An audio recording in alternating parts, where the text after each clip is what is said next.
हाँ जी, नमस्कार, राधे राधे, हर हर महादेव। मैं आपका आचार्य देव। अपनी चर्चा पाए पे चल रही है। जब बच्चा पैदा होता है तो माता पिता जरूर पूछते हैं हमारा बच्चा किस पाए में पैदा हुआ है, और पाए के अनुसार उस बच्चे का भविष्य का आकलन करते हैं। देखिए, हमारा ज्योतिष शास्त्र एक छोटा से छोटा बिंदु को पकड़ के आपके व्यक्तित्व के जो खूबियां हैं, जो कमियां हैं, उनके बारे में बता देता है। कितना गहन विज्ञान है। लेकिन आजकल हम लोग आंखें दान करके चश्मा लगा रहे हैं। चलिए, तो ये नक्षत्रों के आधार पे और चंद्रमा के आधार पे पाया का विचार किया जाता है। चंद्रमा जिस राशि में होगा उसके अनुसार आपको पाया मिलेगा। प्रत्येक भाव को, कुंडली के प्रत्येक भाव को पाया या पद कहते हैं, पैर कहते हैं। उसी के अनुसार आपको यहाँ पे पाया और पैर दिया जाता है। तो ये दो तरह से बनता है। एक तो चंद्रमा आपकी कुंडली में लगन से लेकर द्वादश भाव तक जहाँ बैठेगा उसके अनुसार डिवाइड किया गया है। दूसरा, आपके नक्षत्र के अनुसार भी आपको ये 4 पाए डिवाइड किए गए हैं। तो अब अंतिम पाए की हम बात करते हैं, लोहे का पाया।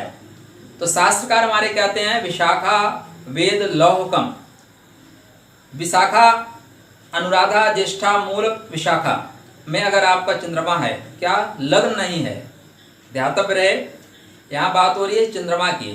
तो अनुराधा में, ज्येष्ठा में, मूला में, विशाखा में अगर आपके चंद्रदेव गोचर कर रहे हैं तब आप लोहे के पैर में आपका जन्म हुआ है। ये एक तो ये नक्षत्र के अनुसार जानने की विधि है। असर दोनों का या गुण अवगुण दोनों का, चाहे चंद्रमा का हो चाहे नक्षत्र का, एक जैसा है। लेकिन आपके लिए दोनों जानना आवश्यक है कि नक्षत्र के अनुसार और चंद्र के अनुसार कैसे बनता है।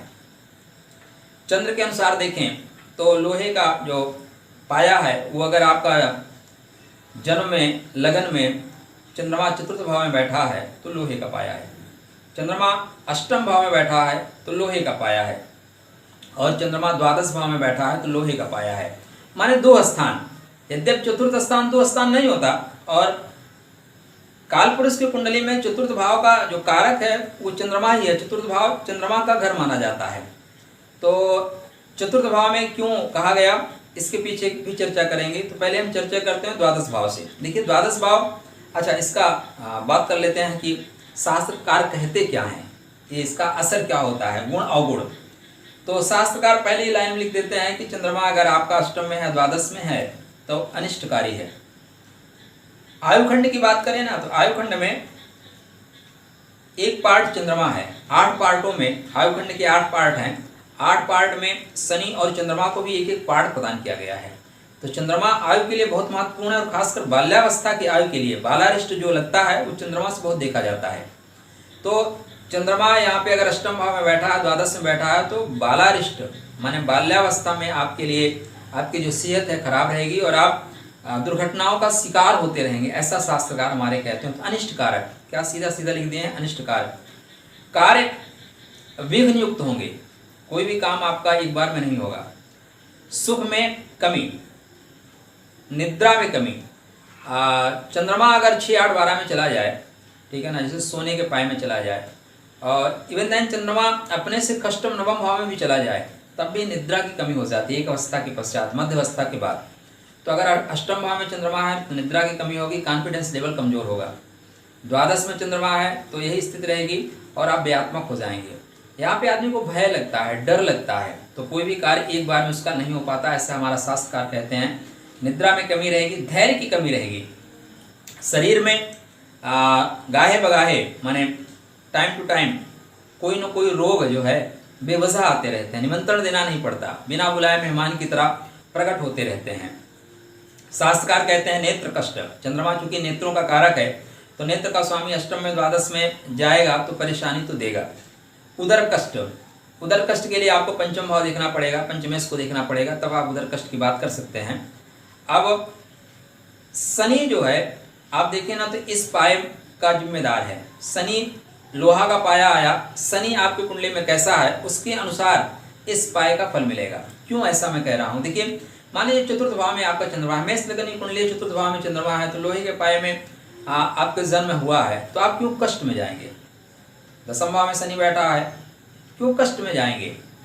जब शनि यहाँ पे दुख राधे राधे राधे राधे, जब यहाँ पे शनि दूह स्थान का स्वामी होगा, ध्यान रखिएगा, शनि जब दूह स्थान का स्वामी होगा, माने कष्टम का स्वामी, सप्तम का स्वामी, अष्टम का स्वामी और द्वादश का स्वामी, तब लोहे के पाए में चतुर्थ भाव में बैठे हुए चंद्रमा को भी कष्ट मिलेगा, शेष में नहीं मिलेगा। शेष में कोई कारण नहीं है मिलने का। हाँ, शास्त्रकारों ने कहा, उन्होंने डिफिनेशन लिखी होगी, वो बुक हमारे आपके बीच नहीं है, खो गई होगी।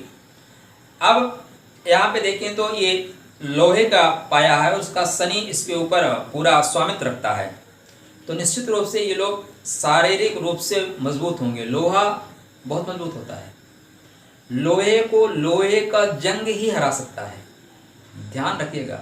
मतलब ऐसा जातक खुद की वजह से हारेगा, ये जातक दूसरों की वजह से परेशानी में नहीं पड़ेगा, अपितु अपनी गलतियों की वजह से ये परेशानियों को बुलाएगा। सीधा सा लोहे का जंग ही लोहे को खा जाता है। उसी तरह लौ पाद में अगर आपका जन्म हुआ है तो जातक अपनी कमियों की वजह से, अपनी गलतियों की वजह से, अपने लेजीपन की वजह से, या वेग, अतिवेग, तुरंत कार्य कर लेना, उतावलापन, इन सब कार्यों की वजह से उसके कार्य में विघ्न आते हैं और अपने पैर पे कुल्हाड़ी मारने जैसा होता है। अब देखिए, शास्त्रकार कहते हैं कि जब शनि यहाँ पे दो स्थान का स्वामी हो जाएगा तो आपको धन संबंधी कष्ट होंगे, स्वास्थ्य संबंधी कष्ट होंगे और पिता पे भारी होंगे। लौ पद में जन्म लेने वाला बच्चा पिता पे भारी। अगर आपको कष्ट मिलना है और तो पिता का सुखेश कहीं ना कहीं खराब होगा, तभी कष्ट मिलेगा। अगर आपके जन्म लेते ही पिता का साया आपके ऊपर से हट गया तो आपका जीवन विघ्न युक्त ही होगा। अगर 40-50 साल बाद पिता जाते हैं तब तो आप संभाल लेते हैं, लेकिन अगर बचपन में ही पिता निकल गए तो विघ्न युक्त होगा। तो पिता पे भारी, और इस पाए में आपने जन्म लिया है तो क्या है कि अनिष्टकारी, सीधा वर्ड आता है अनिष्टकारी। तो यहाँ पे अगर इस तरह की चीज़ें घटित हो रही हैं तो क्या करें?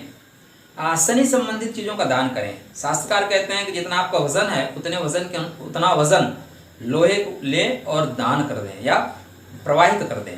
तो जो लौ पाद में आपने जन्म लिया है उसका जो दुष्परिणाम है, जो नकारात्मक चीज़ें आपको मिल रही हैं, वो खत्म हो जाएंगी। फिर ध्यान रखिएगा, ये हमें एक इंडिकेशन मिलता है यहाँ से कि हमें इस तरह के इस व्यक्ति के अंदर व्यक्तित्व होगा, इसके अंदर इस तरह की भावनाएं छुपी हैं, लेकिन फाइनल डिसीजन आप बिना लग्न चार्ट को देखे नहीं ले सकते। मान लीजिए अगर मेष लगन की कुंडली है, किसी का द्वितीय और सप्तमेश शुक्र स्वग्रही है, द्वितीय भाव में स्वग्रही है, तो उसके पास निर्धनता कहाँ से रहेगी? पैसा कमा लेगा। शनि स्वग्रही एकादश भाव में बैठेगा, पैसे का नेटवर्क बना लेगा। हाँ, वहाँ पे क्या होगा? स्वास्थ्य संबंधी, गृह सुख संबंधी परेशानी आएगी। इसलिए कोई भी पॉइंट बोलने के पहले हमारी आपकी जिम्मेदारी जो है ना ज़्यादा है, दैवज्ञ बनने की ओर हम आप अग्रसर हैं, तो रिस्पॉन्सिबिलिटी ज़्यादा है। हम आप बचपना नहीं दिखा सकते। छोटी छोटी बातों को बहुत गहनता के साथ पकड़िए। कोई भी डिसीजन देने के पहले सोचिए, बैठिए। नहीं समझ में आता, जातक को बोलिए आप कल आइएगा, आराम से अपने इष्ट के पास बैठिए, उनका ध्यान करिए, आपका इष्ट आपको मार्गदर्शन देंगे। चलिए फिर चर्चा करेंगे किसी वीडियो में, तब तक आपके लिए राधे राधे। कोई अगर आप सुझाव देना चाहते हैं तो कमेंट के माध्यम से बता सकते हैं। राधे राधे।